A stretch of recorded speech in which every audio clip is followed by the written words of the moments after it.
जरूरी सूचना है आप सभी स्टूडेंट्स के लिए। स्टडी फॉर सिविल सर्विसेज का Android app Google play store में आ चुका है, उसको प्लीज तुरंत इंस्टॉल कर लीजिए। और अगर आप स्टडी फॉर सिविल सर्विसेज के सिर्फ ऐप से कोई भी कोर्स, कोई भी पीडीएफ परचेस करते हैं तो उसमें अप्लाई कूपन, अगर आप ज्ञान सर जो है आप उसमें अप्लाई करते हैं, ये कूपन कोड है, तो उसमें 20% फीस तुरंत माफ हो जाएगी। मतलब 20% डिस्काउंट तुरंत उसमें लग जाएगा। ज्ञान सर लिखना है, नॉर्मली ज्ञान सर, स्मॉल लेटर में है सब कुछ, कोई स्पेस नहीं, कोई कॉलम नहीं, सिर्फ ज्ञान सर, GYANSIR। इस तरह से अगर कूपन कोड लगाते हैं आप ऐप में बाई करने से पहले, जो अप्लाई कूपन वाले में आता है, तो 20% का डिस्काउंट तुरंत मिलेगा। वीडियो देखिए। नमस्कार दोस्तों, स्वागत है आपका CSAT प्रिपरेशन के इस YouTube चैनल पर। फ्रेंड्स, आज की इस क्लास में हम लोग कोडिंग डिकोडिंग के लेटर कोडिंग का PYQs इसका डिस्कशन करेंगे। इससे पहले की वीडियोस में हम लोगों ने लेटर कोडिंग के कॉन्सेप्ट को सीख रखा है। अगर आपने वो क्लासेस नहीं देखी तो आप प्लेलिस्ट में जाकर जरूर देखिएगा। यह क्लास सभी प्रकार के प्रतियोगी परीक्षाओं के लिए समान रूप से उपयोगी होने वाले। देखिए, कोडिंग डिकोडिंग में 3-4 पैटर्न के प्रश्न आते हैं, जैसे लेटर कोडिंग हो गया, नंबर कोडिंग हो गया, मिक्स कोडिंग हो गया, चाइनीज कोडिंग या न्यू पैटर्न की कोडिंग हो गई। तो हम लोग एक एक करके सबको सीखेंगे। लेटर कोडिंग अब हम लोगों ने डन कर रखा है, तो आज PYQs को देखेंगे। ये जितने भी PYQs है ये PCS एग्जाम या फिर SSC एग्जाम में पूछे गए प्रश्न हैं। तो चलिए दोस्तों देखते हैं प्रश्नों को।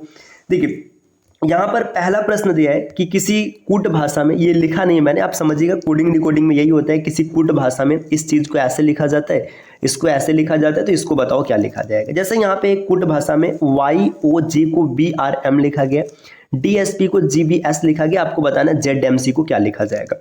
अब इसको सॉल्व करने के लिए आपको प्लेस वैल्यू याद होनी चाहिए। जैसे Y की प्लेस वैल्यू होती है 25, O की प्लेस वैल्यू है 15 और J की प्लेस वैल्यू है 10। अब देखिए इसका जो कोड है BRM, B की प्लेस वैल्यू 2, R की 18 और M की 13। ठीक, ये पहला हो गया। दूसरा देखिए, D की प्लेस वैल्यू 4, S की प्लेस वैल्यू होती 19 और P की प्लेस वैल्यू है 16। नेक्स्ट देखिए, G के लिए 7, V के लिए 22 और S के लिए 19।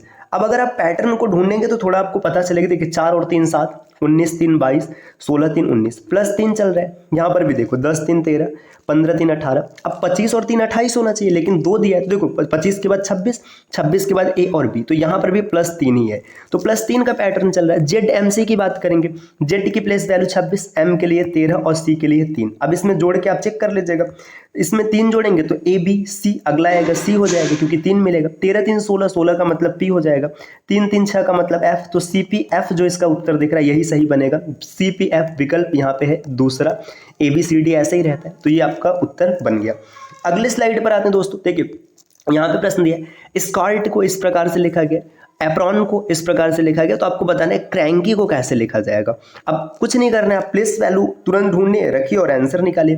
E की प्लेस वैल्यू है 5, S की प्लेस वैल्यू 19, C की प्लेस वैल्यू 3, O के लिए 15, R के लिए 18 और T के लिए 20। ठीक, अब इसके बाद देखिए यहाँ पे G की प्लेस वैल्यू है 7, R की प्लेस वैल्यू लिखेंगे तो आपको मिलेगा यहाँ पे 18, B की प्लेस वैल्यू है 2, N की प्लेस वैल्यू 14, Q के लिए 17 और V के लिए 22।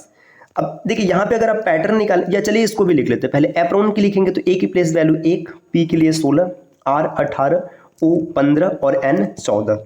इसके कोड का लिखिएगा, C के लिए 3, O 15, Q 17, N को अगर लिखेंगे तो यहाँ पे 14 मिलेगा और P के लिए लिखेंगे तो 16 मिलेगा। देखिए क्या पैटर्न चला, यहाँ पर +2 किया गया, इसमें +2 है, ये -1 1 -1 -1 -1 और फिर यहाँ पे +2। इसमें देखिएगा आगे +2 है, इसके बाद -1 -1 -1 +2। तो पैटर्न आपको पता चल गया। पहले और अंतिम में +2 करने और बाकी सब में -1 करने। तो C में अगर +2 करेंगे तो C में D और E मिलेगा, तो D और E मिलेगा, तो जैसे E मिलेगा तो E सिर्फ एक ही विकल्प में दिख रहा है, चौथे में दिख रहा है, तो इस वजह से यही सही हो जाएगा। अब ऐसा नहीं कि कई बार मतलब आपको हर प्रश्न पूरा का पूरा सॉल्व करना है। जैसे आप C में 2 जोड़ेंगे तो 3 और 2 5, E सिर्फ एक ही विकल्प में दिख रहा है, तो यही सही हो गया। तो बाकी फालतू में 3 को चेक करने की कोई आवश्यकता ही नहीं है। बाकी आप क्रॉस चेक करने के लिए पूरा हल कर सकते हैं, आपको यही विकल्प मिलेगा EQZMJE।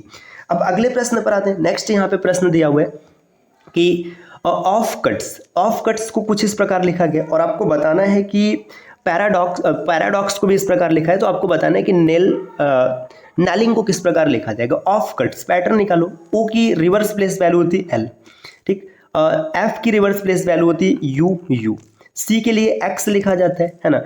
D के लिए यहाँ पे देखिए लिखा है सी के बाद यहाँ पे डी जो है ना, डी का डब्ल्यू होता है लेकिन यू दिया है ना, टी का यहाँ पे देखिए ये अब मैच नहीं कर रहा है, तो इसके लिए आपको फिर से प्लेस वैल्यू लिखनी ही पड़ेगी। अगर मैच कर जाता तो बात बन जाती, नहीं मैच कर रहा है तो फिर लिखना पड़ेगा भाई। चलिए लिख के चेक करते। देखिए ओ की प्लेस वैल्यू 15, एफ के लिए 6, 3 और यू की 21, टी के लिए 20 और एस के लिए 18। अब इसका कोड देखिएगा, एल के लिए 12, यहाँ पर देखिए 21 और फिर यहाँ पर 24। अब डी के लिए 4 है और ई के लिए 5 है और एफ के लिए यहाँ पे लिखेंगे 6 हो जाएगा। अब आगे देखिए इसी प्रकार देखिएगा पैराडॉक्स में पी की प्लेस वैल्यू होती है कितनी, 16, ए के लिए 1, आर के लिए 18। ओके, इसको थोड़ा दूर दूर लिखते हैं, 16, 1, 18, 1, 4, 15 और यहाँ पे एक्स के लिए 24। ठीक, अब इसके कोड को देखिएगा, के के लिए लिखेंगे 11, जेड के लिए 26, आई के लिए 9, जेड 26, यू के लिए 21, जे के लिए 10 और ए के लिए 1। अब अगर आप ध्यान से देखेंगे, देखिए यहाँ पे पैटर्न क्या चल रहा है, तो पैटर्न कुछ इस प्रकार चल रहा है। माफ कीजिएगा दोस्तों, यहाँ पे मैंने एक कोड थोड़ा सा गलत लिख दिया, एस के लिए 19 होता है न कि 18 होता है, इसको 19 कर लीजिएगा। ये शायद आप में से कई लोगों ने ध्यान भी दिया होगा। चलिए अब देखिए यहाँ पे पैटर्न क्या चल रहा है। अगर पैटर्न ढूंढेंगे ना, देखिए यहाँ पे ये 27 हो रहा है, इसका सम 27 हो रहा है, ये भी 27 है, ये भी 27, मतलब 4 तो रिवर्स प्लेस वैल्यू लिखा गया, 27, 27, 27 और 27, 4 क्या है, रिवर्स प्लेस वैल्यू है। बाकी लास्ट में जो 3 है ना, 21 और 4 25, 20 5 25, 19 और 6 25, रिवर्स प्लेस वैल्यू में से -2 करके लिखा गया। और यहाँ पर भी रिवर्स प्लेस वैल्यू में से -2 करके लिखा गया। तो देखिए शुरू में जो 4 है इसकी रिवर्स प्लेस वैल्यू लिखेंगे और लास्ट में रिवर्स प्लेस वैल्यू में से 2 कम करेंगे। तो चलिए ढूंढते हैं उत्तर क्या बनेगा। n की रिवर्स प्लेस वैल्यू होती है m, जैसे देखो m मिल गया ना, m सिर्फ एक विकल्प में दिख रहा है, तो आपको चेक करने की आवश्यकता ही नहीं है। अच्छा एक चीज ये ध्यान देना, ये जो विकल्प रखे गए ना, ये भी पेपर के ही है, ऐसा नहीं कि विकल्प अपने से बनाया गया।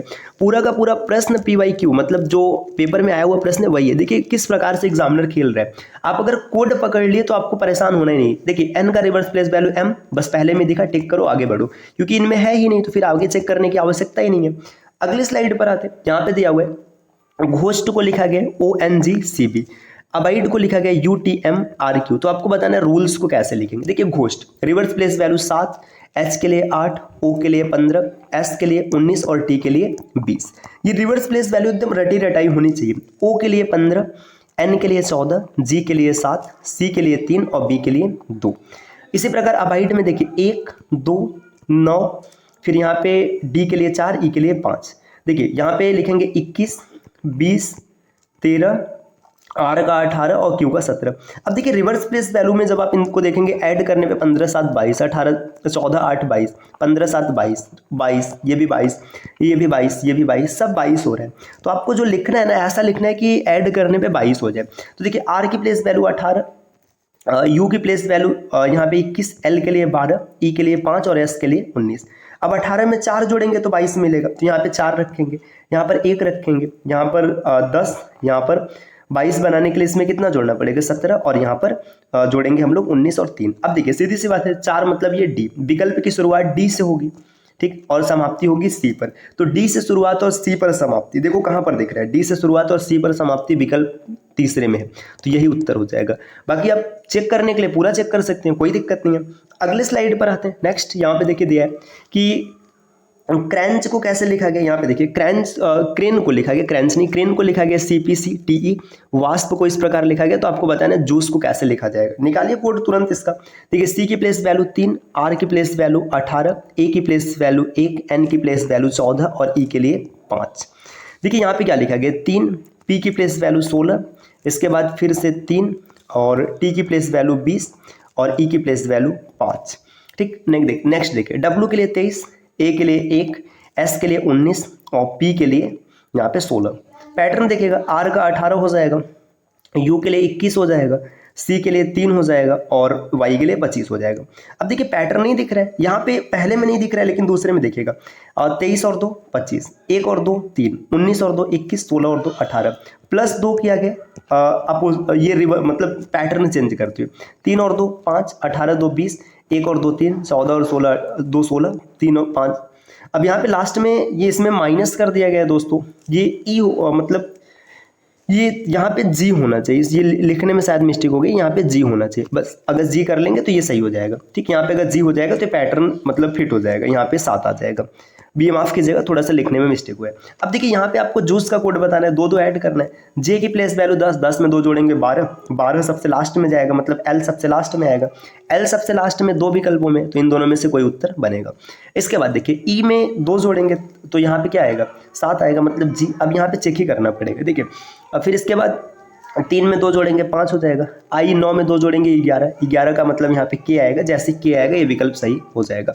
अगले स्लाइड पर आते हैं, टेक्स्ट। अगले स्लाइड पे प्रश्न यहाँ पे दिया हुआ है कि हिस्ट्री को कुछ इस प्रकार लिखा गया, रिकॉर्ड को इस प्रकार लिखा गया, आर्चिव को कैसे लिखा जाएगा आपको ये बताना है। तो देखिए हिस्ट्री का कोड आपको पता चल गया, रिकॉर्ड का कोड पता चल गया, आर्चिव का कोड बताना है तो फिर आप निकाल लेंगे आराम से। देखिए क्या पैटर्न चल रहा है, एच एस है ना, आई आर, एच एस या फिर जी टी रोड है ना, यहाँ पे एल ओ, आई आर और बी वाई जस्ट अपोजिट में चल रहा है। आर के लिए I R, E V, C X, L O, इसके बाद आर आई और डी डब्ल्यू अपोजिट क्रम चल रहा है। तो ए के लिए आप जेड से शुरुआत करेंगे, पहले जेड लिखेंगे, फिर इसके बाद देखिए जेड के बाद आई लिखेंगे है ना, आई के बाद सी का क्या होता है 6, मतलब सी एक्स हो जाएगा, जेड आई एक्स पहले में दूसरे में। देखिए ये एलिमिनेट हो गया, ये भी एलिमिनेट हो गया। इसके बाद देखिए एच के लिए क्या लिखेंगे, हाई स्कूल होता है एच एस, तो ये सही बन जाएगा, ये एलिमिनेट हो जाएगा। अगले स्लाइड पर आते हैं, यहाँ पे दिया है एक प्रश्न, नॉइज को इस प्रकार लिखा गया, लॉक को इस प्रकार लिखा गया, हेयर को कैसे लिखा जाएगा। इसका सही उत्तर क्या होगा आप कमेंट करके जरूर बताइएगा।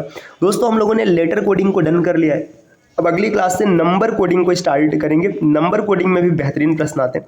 अगर आप आरओ एग्जाम की प्रिपरेशन कर रहे हैं तो ये आपके लिए रामबाण सीरीज होगी, क्योंकि यहाँ पे आप रीजनिंग के ना 12 से 15 क्वेश्चन 100% एक्यूरेसी के साथ सही कर पाएंगे, ऐसा आपको सिखाया जाएगा। और अगर आप कंप्लीट प्रिपरेशन करना चाहते हैं जीएस और हिंदी के साथ, तो आप स्टडी फॉर सिविल सर्विसेज के पेड कोर्सेज को ज्वाइन कर सकते हैं, जिसके लिए नीचे स्क्रीन पर दिख रहे किसी भी नंबर पर आप कॉल या व्हाट्सएप करके जानकारी प्राप्त कर सकते हैं। मिलते हैं साथियों आपसे नेक्स्ट वीडियो में कुछ इंटरेस्टिंग सेशन के साथ, तब तक के लिए नमस्कार।